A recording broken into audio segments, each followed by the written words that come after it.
एक बार देवी पार्वती का मन कंदराओं में रहते हुए ऊब गया। दो नन्हे बच्चे और अनेक प्रकार की असुविधाएं आता उन्होंने भगवान शंकर से अपना कष्ट बताया और अनुरोध किया कि अन्य देवताओं की तरह अपने लिए भी एक छोटा सा महल बनवा लें। शंकर जी ने ब्रह्मांड के सबसे योग्य वास्तुकार विश्वकर्मा महाराज को बुलाया। पहले मानचित्र तैयार हुआ, फिर शुभ मुहूर्त में भूमि पूजन के बाद तेज गति से काम शुरू हो गया। महल भी आखिर शंकर पार्वती का था, कोई मामूली तो होना नहीं था। विशाल महल, एक पूरी नगरी, कला की अनुपम कृति जैसे पृथ्वी पर स्वर्ग। विश्वकर्मा ने पूरी शक्ति लगा दी अपनी कल्पना को आकार देने में। उनके साथ थे समस्त स्वर्ण राशि के स्वामी कुबेर। बची खुची कमी उन्होंने शिव की इस भव्य निवास स्थली को सोने से मढ़कर पूरी कर दी। तीनों लोकों में जय जयकार हो गई। एक ऐसी अनुपम नगरी का निर्माण हुआ था जो पृथ्वी पर इससे पहले कहीं नहीं थी। गणेश और कार्तिकेय के आनंद की सीमा नहीं थी। पार्वती फूली नहीं समा रही थी।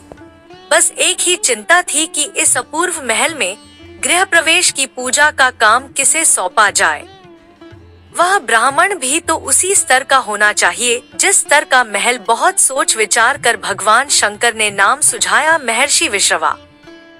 समस्त विश्व में ज्ञान, बुद्धि, विवेक और अध्ययन से जिसने तहलका मचाया हुआ था, जो तीनों लोकों में आने जाने की शक्ति रखते थे, जिनकी कीर्ति दसों दिशाओं में थी, ऐसे मुनि विश्रवा गृह प्रवेश की पूजा के लिए श्रीलंका से कैलाश पर्वत पर बने इस महल में आमंत्रित किया गया। मुनि ने सहर्ष स्वीकार किया और सही समय पर सभी कल्याणकारी शुभ शकुनों और शुभंकर वस्तुओं के साथ वह गृह प्रवेश के हवन के लिए उपस्थित हुए। गृह प्रवेश की पूजा अलौकिक थी। वैदिक ऋचाओं के घोष से हवा गूंज रही थी। आचमन से उड़ी जल की बूंदें वातावरण को निर्मल कर रही थी। पवित्र होम अग्नि से उठी लपटों में बची खुची कलुषता भस्म हो रही थी। इस अद्वितीय अनुष्ठान के संपन्न होने पर अतिथियों को भोजन करा। प्रसन्नता से गदगद माता पार्वती ने ब्राह्मण से दक्षिणा मांगने को कहा।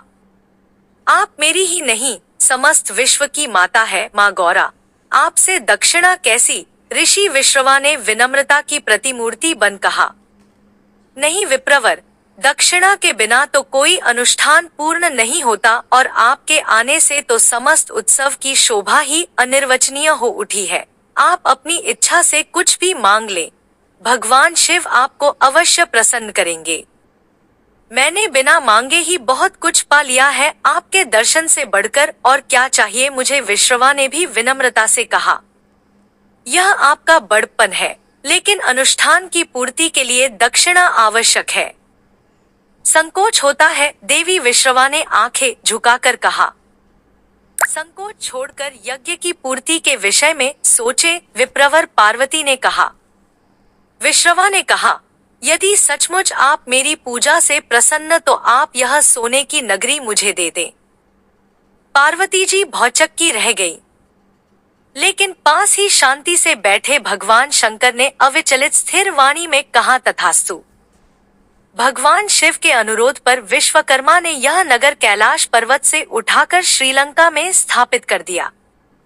तब से ही लंका सोने की कहलाई और विश्रवा का कुल दैवीय गुणों से नीचे गिरते हुए सांसारिक लिप्सा में डूबता चला गया।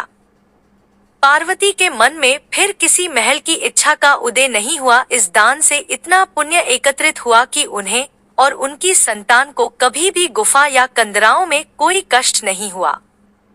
राम रक्षा स्तोत्र मंत्र।